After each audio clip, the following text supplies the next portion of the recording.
सो अस्सलाम वालेकुम everybody, welcome back to my channel. In the previous videos हम पहुंचे थे up to cardiac cycle. Now in this video we will be dealing with ECG and in the next video हम double circulation करेंगे और उसके बाद जो video होगा उसमें हम ये दोनों को करके इस चैप्टर को फिनिश कर देंगे, ठीक है। So let's start our discussion. देखो, सबसे पहले आपको ये जो एनसीईआरटी में जो ईसीजी दी है, सबसे पहले आपको एक चीज़ दिमाग में रखना है कि आपको खुद को कन्फाइन करना है अपना एनसीईआरटी, ठीक है। अगर आप ईसीजी पढ़ोगे, ईसीजी बहुत बड़ा टॉपिक है और इस पर बुक्स लिखी गई हैं, लेकिन एनसीईआरटी में जो दिया गया है आपको 11th या नीट लेवल पे सिर्फ उतना पता होना चाहिए। एंड इन दिस वीडियो हम भी उतना ही पढ़ाएंगे, ठीक है। So let us start. देखो, ईसीजी जो होता है, ECG stands for electrocardiograph. Electro हो गया इलेक्ट्रिक, कार्डियो हो गया, cardio stands for heart, and graph क्या हो गया, रिप्रेजेंटेशन। आया समझ? सो ईसीजी क्या है? It is the graphical representation of the electrical activity of heart during a cardiac cycle. Cardiac cycle आपने इससे पहले ही पढ़ा था। कार्डियक साइकिल में क्या होता है? सिस्टोल होता है, डायस्टोल होता है, और वो सिस्टोल डायस्टोल किस वजह से होता है? Because of the action potential. देखा था ना हमने, because of the action potential generated by the SA node. So if we represent the electrical activity of this heart graphically, it is called ECG. So ये है definition of ECG जो आपके NCERT पे दी हुई है, ठीक है। अब देखो, ये पॉइंट जो है ये बहुत इंपॉर्टेंट है क्योंकि मैक्सिमम स्टूडेंट्स कंफ्यूज होते हैं इसमें। जो मशीन होती है which is used to obtain the ECG, उसको हम इलेक्ट्रोकार्डियोग्राफ बोलते हैं, ग्राफ, ठीक है। और जो रिजल्ट हमको पेपर पे मिलते हैं, जो पेशेंट का वो पेपर पे देते हैं एट द एंड रिजल्ट, उसको हम इलेक्ट्रोकार्डियोग्राम बोलते हैं, ग्राम। मैक्सिमम स्टूडेंट्स को क्या कंफ्यूजन होते हैं, उनको लगता है कि the thing which we obtain on the paper is called electrocardiograph, but no, it is electrocardiogram. Graph हो गई वो मशीन। ये थोड़ा कंफ्यूजिंग है, लेकिन आपको याद रखना पड़ेगा कि जो हमें रिजल्ट मिलता है दैट इज इलेक्ट्रोकार्डियोग्राम, और जो मशीन होती है वो दैट इज इलेक्ट्रोकार्डियोग्राफ, ठीक है।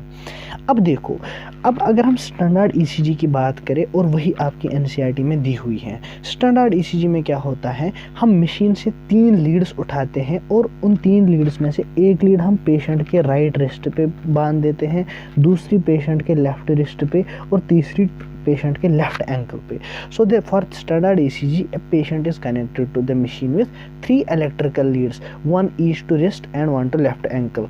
अब देखो, ये तो अब आप बोलोगे कि जो आपने पॉइंट्स हैं, जो 3 पॉइंट्स हैं, आपने इनको ज्वाइन क्यों किया? अगर आप थोड़ी डेप्थ में ईसीजी पढ़ोगे तो आपको पता चलेगा that if we join these 3 points it results in formation of an equilateral triangle, जिसको हम बोलते हैं इनथॉन ट्रायंगल।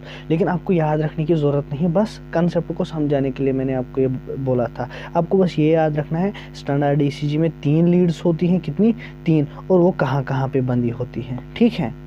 नाउ अगर हमें ये स्टैंडर्ड ईसीजी है फॉर डिटेल्ड इवैल्यूएशन, अगर हमें डिटेल्ड इवैल्यूएशन करनी है किसकी? हार्ट के फंक्शंस की, तो हम क्या करते हैं? Multiple leads are attach to the chest reason.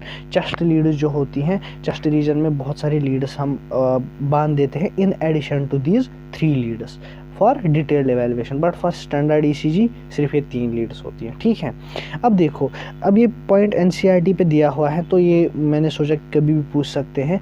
अगर हॉस्पिटल सीन में जो मॉनिटर होता है उस पर हो रहा होता है, जब पेशेंट उसके साथ कनेक्टेड हो रहा होता है, तो उस पर हो रहा होता है PPP, ठीक है ना, P peep. Now when this sound prolongates, जब पी होता है उसका मतलब हो गया पेशेंट जो है वो कार्डियक अरेस्ट में चला गया। कार्डियक अरेस्ट आपको अब यहाँ पे अब याद रखो, और ये होता क्या है ये हम पढ़ेंगे किस वाले टॉपिक में? Disorders of circulatory system. So when the sound P prolongates, इसका मतलब पेशेंट चला गया किसमें? कार्डियक अरेस्ट में। Now let us look at the different waves on ECG. देखो, ये है आपका स्टैंडर्ड ईसीजी, ये आपको दिमाग में छपाना है। और इसमें वेव्स कौन कौन सी हैं? सबसे पहले इसको हम बोलते हैं पी वेव। क्या बोलते हैं? P wave. और ये वाली चीज़ है, इसमें एक्चुअली 3 वेव्स हैं, और इसको कलेक्टिवली हम बोलते हैं QRS कॉम्प्लेक्स। सिमिलरली ये हो गई टी वेव, और ये यू वेव आपके एनसीईआरटी पे नहीं दिया गया है, इसलिए हम इसको कैंसिल करेंगे। तो आप बस यहाँ तक नज़र मारो, पी से लेके टी तक, P wave, Q R S complex and T wave. अब देखो, अगर आपको जनरल बायोलॉजी का प्रिंसिपल पता होगा, जो हमारी मेम्ब्रेन होती हैं, जो सेल मेम्ब्रेन होती हैं, सेम अप्लाइज फॉर मसल, जो हमारी ये मेम्ब्रेन होती हैं, इसके इनसाइड पे नेगेटिव चार्ज होता है normally, it is an excitable membrane, और आउटसाइड की क्या होता है, पॉजिटिव चार्ज। ये आउटसाइड है, इनसाइड है।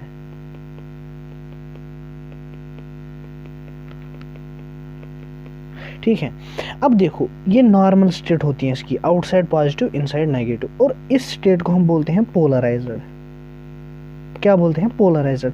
नाउ जब हम स्टिमुलस देते हैं इस एक्साइटेबल मेम्ब्रेन को, आयन चैनल्स ओपन होती हैं, और यहाँ क्या होता है, इनसाइड से जो है, इनसाइड से पॉजिटिव चार्ज आ जाता है। अब इनसाइड से पॉजिटिव चार्ज आ गया, इस स्टेट को क्या बोला था हमने, polarised. It is called depolarised. क्या बोलते हैं, depolarised. And this depolarised state जो होती है, it is responsible for the contraction of the muscle. ठीक है, अब देखो ये क्या हो गई, डीपोलराइजेशन। अब डीपोलराइजेशन जो है, डीपोलराइजेशन एक जो है ये टेम्पोरेरी इफेक्ट होता है। अब इस मसल को जो है, या इस मेम्ब्रेन को जो है, फिर से पोलराइज्ड स्टेट में जाना होता है, और इस प्रोसेस को, the process of conversion of the depolarised state to polarised state, it is called repolarisation.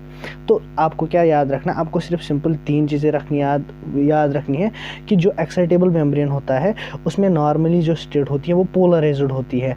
जब उस पर हम स्टिमुलस देते हैं वो डीपोलराइज होती हैं, और डीपोलराइजेशन के बाद जो है वो फिर से पोलराइज्ड स्टेट में आती हैं, और उस प्रोसेस को हम रिपोलराइजेशन बोलते हैं। ठीक है, अब देखो ये जो पी वेव है, ये एनसीईआरटी की लैंग्वेज है, जो पी वेव है, what does it represent, it represents the electrical excitation और depolarization of atria, that is atrial systole.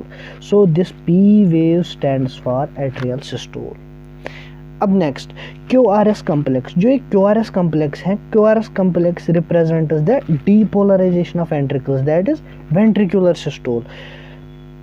ठीक है, अब इसमें एक और पॉइंट क्या आपको याद रखना है, जो ये क्यू वेव का स्टार्ट है, contraction start shortly after Q wave. जो क्यू वेव है इसके शॉर्टली आफ्टर, आपको एनसीईआरटी में जो है, देखो एनसीईआरटी की लैंग्वेज कैसी है, आपको एग्जाम में कंफ्यूज कर सकता है, that the contraction starts with the Q wave, लेकिन एनसीईआरटी ने क्या लिखा है, contraction starts shortly after Q wave. तो ये चीज़ आपको दिमाग में रखनी है, यहाँ से वो बहुत ही भयानक क्वेश्चन निकाल सकता है, that contraction does not start with Q wave, it starts shortly after Q wave. अगर यहाँ से क्यू वेव स्टार्ट होगी, फॉर एग्जांपल यहाँ से कंट्रैक्शन स्टार्ट होती है। ठीक है, and this contraction marks the beginning of systole. तो जब कंट्रैक्शन स्टार्ट हो गई मतलब सिस्टोल स्टार्ट हो गया, वो हमने पिछले वीडियो में देखा था।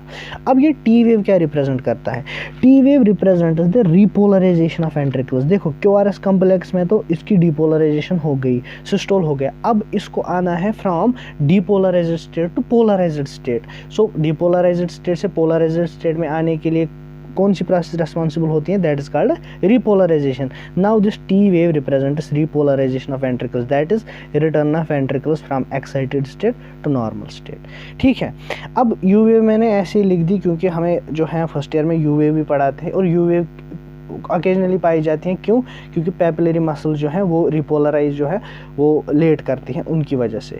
अब आपको ये याद नहीं रखना, आपको सिर्फ टी वेव तक याद रखना है, पी वेव क्या रिप्रेजेंट करती हैं, QRS वेव क्या, QRS कम्प्लेक्स क्या रिप्रेजेंट करता है, और टी वेव क्या रिप्रेजेंट करता है। नाउ फॉर एग्जाम्पल आपको एग्जाम में दिया हुआ है, ये फॉर एग्जाम्पल ये एक पेशेंट का ECG पेपर है, और इसमें ECGs ऐसे दी हुई है।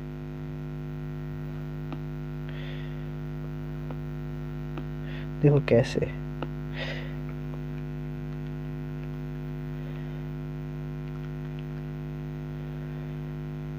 और बोला गया है कि ये पेशेंट की ECG है इन 5 सेकंड्स फॉर एग्जांपल, या 5 मिली सेकंड्स। फिर आपको बोला है ड्यूरिंग दिस टाइम इंटरवल बोलो कितने हार्ट बीट्स हुए हैं। अगर आपको किसी भी ECG में पता करना है कि इस टाइम के दौरान कितनी हार्ट बीट्स हुई, आपको मेजर करना है नंबर ऑफ QRS कम्प्लेक्सेस। इस वेव में QRS कम्प्लेक्सेस 2 है, इसका मतलब 2 हार्ट बीट्स हुई है। इसकी यही पॉइंट मैंने यहाँ पे लिखा है, that number of QRS complexes on an ECG is equal to number of heart beats. ठीक है, अब देखो ये जो ECG होती है, ECG नॉर्मली कॉमन पीपल के लिए, आम लोगों के लिए नॉर्मल होती है सब में।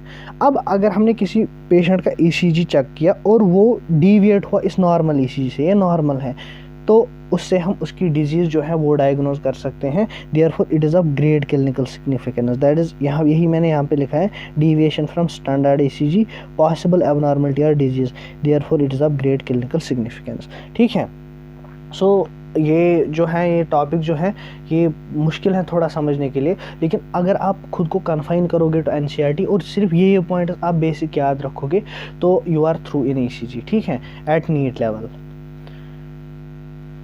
Now this is the Unacademy का जो 3 months एंड 6 months का कोर्स जो है, ये मैंने पिछले वीडियो में भी आपको बोला था दैट इस पर 33% ऑफ चल रहा है। सो जो भी इंटरेस्टेड स्टूडेंट्स हैं जो जिनको लगता है कि उनको लेना चाहिए, सो डू विजिट इट। मैं डिस्क्रिप्शन में भी लिंक दूंगा। And if it asks for some code enter Basit Khan. ठीक है, सेम हियर देखो, ये मैंने काफ़ी बच्चे बोल रहे थे कि अब हमारा सिलेबस हो गया है, अब हम टेस्ट सीरीज़ कहाँ से दें। तो देखो ये आपको एक लाइट सब्सक्रिप्शन है और इस पे 1 मार्च से अगर 9 मार्च तक आप ये लेते हो तो आपको 30% ऑफ मिलेगा। इसमें क्या क्या मिलेगा आपको, एक तो मॉक टेस्ट सीरीज़ मिलेगी और क्वेश्चन बैंक मिलेगा। तो अगर आपकी प्रिपरेशन हो गई है, now you want to just attend the mock test और क्वेश्चन बैंक करना चाहते हो, तो this lite subscription is for you. And इस मॉक टेस्ट जो है इसकी आपको इन डेप्थ वीडियो सोल्यूशन मिलेगा। ठीक है, सो whosoever is interested do visit it and if it asks for some code enter Basit Khan और आपको डिस्काउंट मिलेगा उस पर एक्स्ट्रा। देखो ये नीट 2023 के लिए बैच स्टार्ट हो रहा है फ्रॉम 9 मार्च। ठीक है, again on Unacademy, and if any student is willing, he is interested in it, तो वो इस नंबर पे भी कॉल कर सकता है for further information. And do register for it if you are interested, this is the same. And ये मैंने पिछले वीडियो में मैंने ये भी बोला था that this is the live mentorship program on Unacademy, जहाँ पे आप 1-on-1 अपने मेंटर के साथ कनेक्ट कर सकते हो। एंड आप सॉल्यूशंस कभी भी किसी भी क्वेश्चन का ले सकते हो, live solution. So this was all about today's video and I hope आपको समझ आ गया होगा। And do subscribe the channel and share this video with your friends, जिनको आपको लगता है उनके लिए बेनिफिशियल हो सकता है। And support our cause by sharing this video and give us a boost to complete this series. Study hard, B